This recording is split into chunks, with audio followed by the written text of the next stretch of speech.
Hello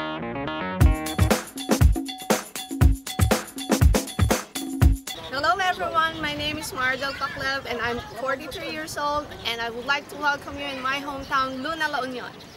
So this time, gagawa po tayo ng very exotic naman na recipe. Ito po ang ating ginataan sa kamyas na palaka.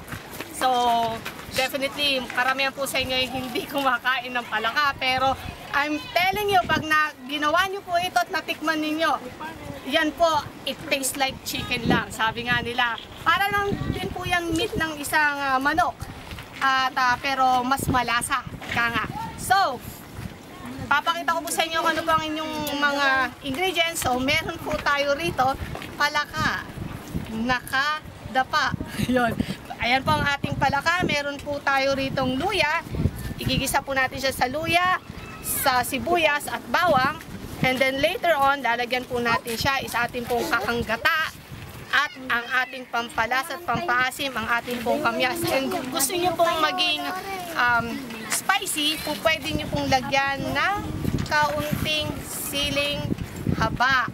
So, at meron din po tayong pampakulay pala, ang ating atsuete. Actually, kahit wala pong atsuete, it's all the same. Pwede po yung turmeric powder kung gusto nyo pong magpakasosyal. And ito naman po, pampalasa, ang ating pepper or paminta at ang ating pong asin na nawawala nandito po sa ilalim. Kaya kukunin ko po. Ito po ang ating mahiwagang asin. So, umpisahan na po natin. Mantika, konti lang po. Ito'y panggisa lang naman.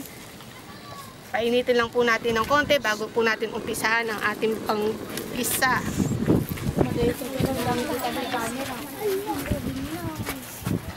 Alam nyo po ba, nakikita nyo, puro mga bata po ang aking mga audience. Kaya yan po, mag-hi na po kayo.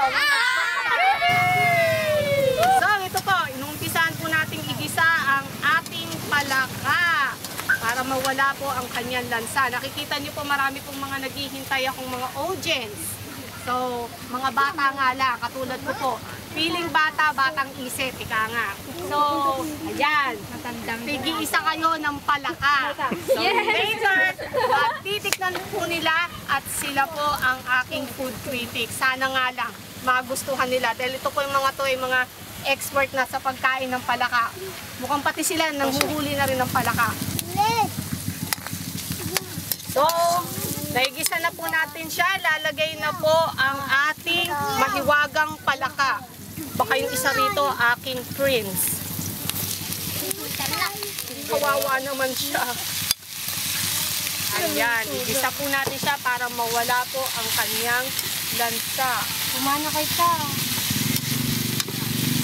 Ulat nito na po. So, this time, nilagay ko na po ang ating kambyas para masama po siya sa panggisa at lumambot po ang ating kamyas. At yan po ay mag-e-excrete or lalabas po ang flavor ng kamyas. So, this time, after po nito, lagay na po natin ang ating gata. At atin po siyang pakuluan.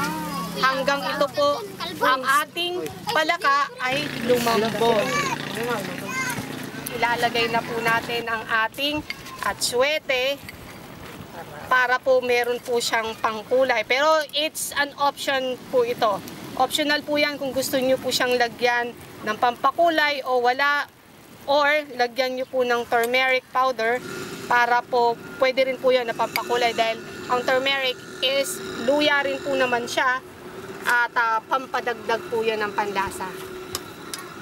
Nilagyan ko na po ito ng asin at paminta. Then later on, ilalagay, kung gusto niyo po ng spicy, pwede niyo pong lagyan ng siling para makita niyo po kung gaano kasustansya, kasarap, and it tastes like chicken lang daw po.